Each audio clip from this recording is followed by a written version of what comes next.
Welcome back. We are talking with Douglas Ralph, who's Managing Director of Snag and Inspect, about some of the, highlighting some of the issues, the possible issues with regards to handover and inspecting one's property. Now, I'm quite amazed actually by this story that you've just highlighted, Douglas, is that apparently Nikhil is starting to do handovers on a number of their properties, but you're only allowed to have an hour to inspect, and you're not allowed to actually...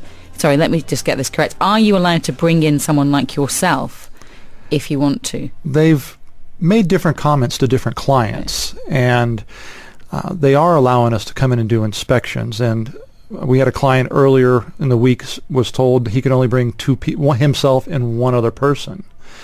We have been in the properties where there's been 2 or 3 of us that have been there, and so it's a little different in some cases. But it's still very restricted to 1 hour, and they watch the clock. After 1 hour, they literally say, you are done, and they have an individual there taking notes on everything that you identify. That person stops taking notes after 1 hour. And it doesn't correlate with the size of the property? A studio versus a 5-bedroom villa? And that's an argument we've been pushing to them. Our clients have been pushing, is that how can you expect a 1 hour inspection for a property of that size? Right. It's completely unreasonable. These individuals have paid millions of dirhams, waited 3 years late, and they're being given 30 minutes and told this is what you get. And what do you think they're trying to hide? I mean, are they trying to hide? I mean, what's the goal for this? It's a huge concern. I can't really say what they're trying to hide because we haven't been able to look in depth. I do know that we have had an opportunity to look at a few things when they weren't watching us closely, and we do see things that really shouldn't be the way they are. They are items that will cost money later, and will it be a defect within the first year or something that shows up? Very good chance it won't, because it's a system that is used, but it's not. Give it a few years, then it starts having problems, and it will cost the owner extra money to repair. What can you do in an hour? It's extremely difficult. It's a surface inspection. You look at the windows, make sure they close and lock properly. They seal the doors, the floors, the walls, the cabinetry, and the ceiling of the bathtub, the caulking around the edge of the bathtub, and the toilets, how they sit on the floor, because you're not allowed to run water. And what are some of the most significant defects that you have seen or expect to see? Well, in the ceiling, when you're allowed to do a MEP inspection, you look at the ceiling, you find where the electrical boxes on the fan coils have not been terminated properly. The electrical wiring is not done properly in the ceiling. You have leaks in your sink. You have a leak in the bathtub. You end up with moisture problems in the floor, which, again, another item we weren't allowed to do was to bring in moisture meters or any type of inspection device. It was a visual only. And these sort of defects, identify these sort of defects, I would imagine takes quite a bit of time to be able to actually sort of go inside the walls and inside the ceilings. Well, at least to use machinery to do it as well. A good inspection of a 4-bedroom villa will take anywhere from 2 to 4 hours, because you don't know what you're going to find and how much your notes you're taking for those problems. And it's ironic that you were not allowed to bring the moisture, whatever the machinery that identifies the level of moisture, because moisture is a huge problem in the UAE, in the UAE or in Dubai in particular. We've seen it in so many different projects, because at least, for example, in NTR on the Palm, one of the issues has been with air conditioning units in some of the apartments. I guess the pipes were not insulated properly. Correct. And when the heat basically, or the heat met, I guess, the cold air, it created a lot of moisture. Correct. The high humidity hitting the chilled water lines caused condensation and then dripping, and black mold grows very fast. I got you. But, let me just put this in perspective, though. How many people do bring in someone such as yourself, Douglas, anyway, for handovers? It's getting better and better, or a larger number of people, because of education. Okay. We started 3 years ago, and we felt it would take time for people in the market to understand the value of it. Westerners, Europeans understand it but don't know it's available. I'm still getting phone calls. I didn't know this was out there. Last time I was on the show, we had people call and say, I never knew there were people here doing this type of service. Well, because a lot of them were done in-house, weren't they, where you'd go with someone from the developer when they'd go with you and make a list. Right. I think, is that how it was It originally? Used to be where the developer would go with you and they would kind of walk you around, but I used to watch this happen as a building manager, and they would lead them purposely and look at the beautiful view here and distract you to where you're not really looking at your property. You're admiring the view and the various things, but you're not seeing the condition and the quality. And then you sign a piece of paper that waives away your rights to further turn in snags, and you're stuck with it. And to bring a specific example that we're dealing with currently, and it's actually this one involves DMUC and Park Towers in the DIFC. Our client has multiple units, and DMUC basically scheduled the inspection day, and then 5 out of 7 units, for example, were okay for the most part. But the other 2 units, they did not have drainage connection or DEWA connection. I mean, these are pretty significant structural defects or shortfalls, if you will. And so, but the danger is that if you've got 5 units and 5 actually have those, it's very easy to just kind of assume that the other 2 would also have the same. And we still, to this day, we have no idea how you can take possession of 2 units that have no drainage hookups or electricity connection. And for them to expect you to. Right. Exactly. Yes. Right. Because basically it becomes unusable. The units become unusable if they have no electricity or drainage connections. And and yet we're expected to sign the handover papers right there on the spot and waive all of our rights. I mean, what can the consumer or the homeowner do in this case? Stall? Well, yeah, but you see, the stalling presents all sorts of problems. I mean, and that's really the only option, and that's what most homeowners are doing.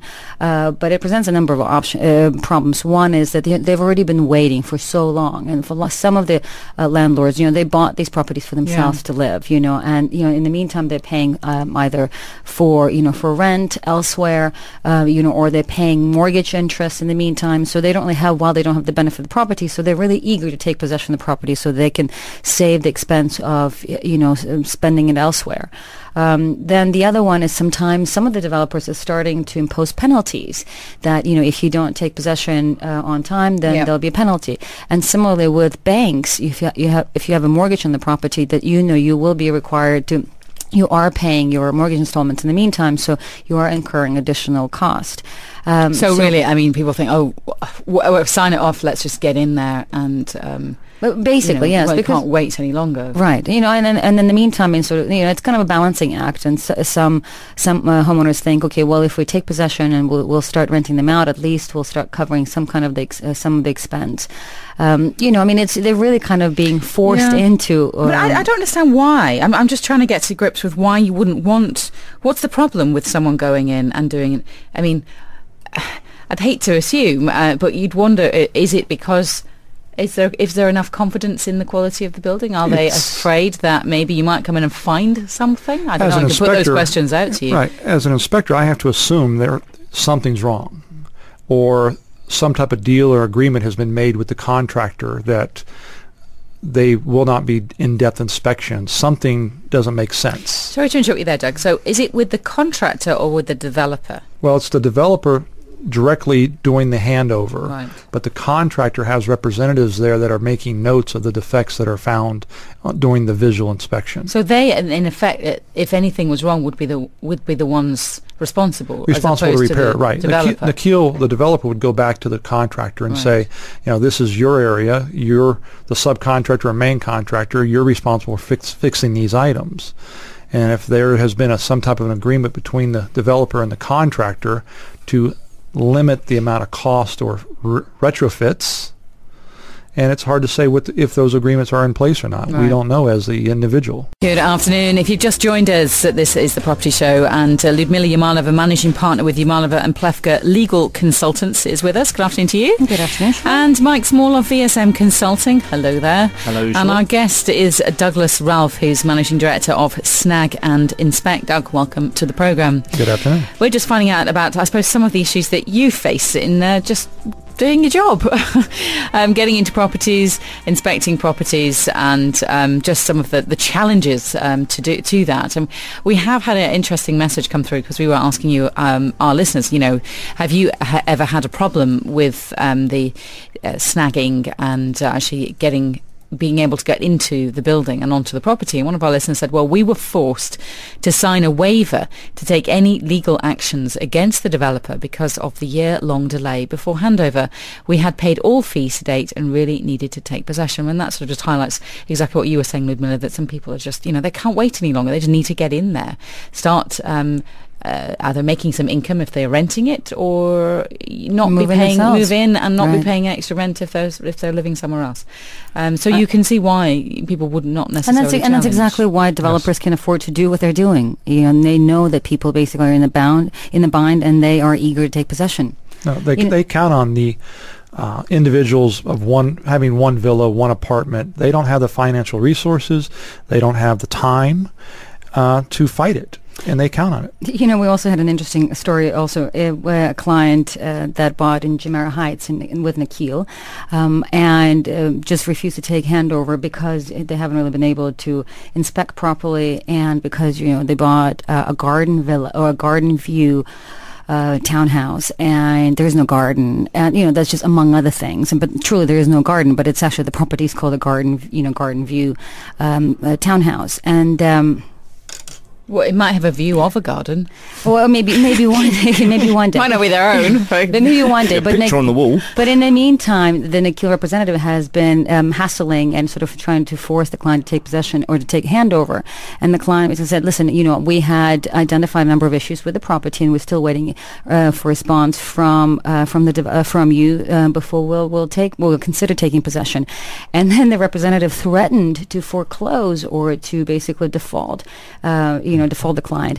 Interestingly enough, our client has paid 100%. So they can't. So he's like, so how are you going to default me if I've paid all the dues? The only thing I have not done is that I haven't signed, the waiver of liabilities and the handover papers, which obviously include the waiver of liabilities. So I mean, it gets that absurd, if you will. I can't understand.